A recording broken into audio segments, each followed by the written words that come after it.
আমরা যত ধরনের ভ্রমণের অভিজ্ঞতা নিই তার মধ্যে সবচেয়ে সুন্দর ভ্রমণের অভিজ্ঞতা হয় আমাদের নদীপথে। বাংলাদেশের মোট নদীপথের দৈর্ঘ্য হচ্ছে 22,155 কিলোমিটার।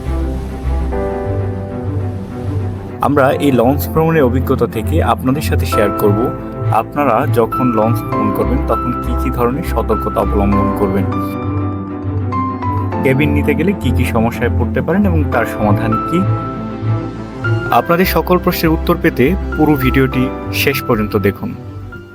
আপনারা যদি লঞ্চে ভ্রমণ করতে চান, লঞ্চে মূলত 3 ধরনের টিকিট আছে।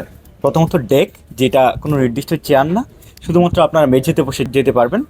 ডেকের ক্ষেত্রে আপনারা সাধারণভাবে যে প্রক্রিয়াটা অবলম্বন করতে পারেন, আপনার সাথে যদি বিছানোর মতো কিছু নিয়ে আসেন তাহলে আপনারা এখানে ঘুমিয়েও যেতে পারবেন। তবে ডেকের ভাড়া ক্ষেত্র বিশেষে সবচেয়ে কম হয়। আপনারা যদি দামাদামি করেন, যদি লঞ্চ ঘাট থেকে আপনাদের কাছে 400 বা 500 টাকা চাওয়া হয়, আপনারা চাইলে কিন্তু ইজিলি সেটাকে দামাদামি করে আরও কমিয়ে আনতে পারবেন। ঘুমানোর ক্ষেত্রে আপনারা যদি যেখানে কেবিন বয় বা এখানে যারা আছে দায়িত্বে, তাদেরকে যদি 100 টাকা বা এমন কিছু দেন, তাহলে ওরা আপনাকে ঘুমানোর জন্য তোষক এবং বালিশ প্রোভাইড করবে। দ্বিতীয়ত, আপনারা যদি কেবিন নিতে চান, লঞ্চে 3 ধরনের কেবিন থাকে।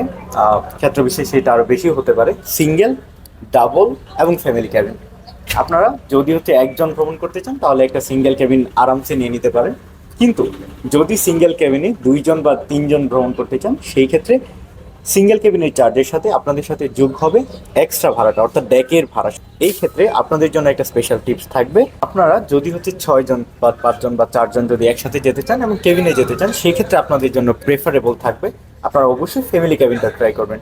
কেন?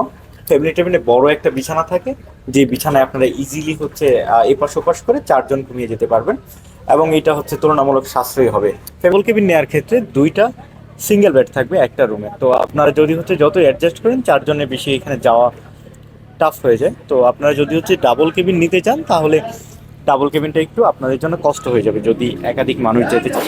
আচ্ছা, আমি এখন যে রুমটার সামনে দাঁড়িয়ে আছি সেটা F315, অর্থাৎ 315। এই রুমটাতে আমরা উঠেছি। এইটা মোটামুটি একটা ফ্যামিলি কেবিন। আর এই পাশে আমরা টপ ফ্লোরে আছি। আরেকটা ব্যাপার আপনাদের জন্য বলার থাকবে, সেটা যে আপনারা অলওয়েজ চেষ্টা করবেন টপ ফ্লোরে রুমটা নেওয়ার জন্য।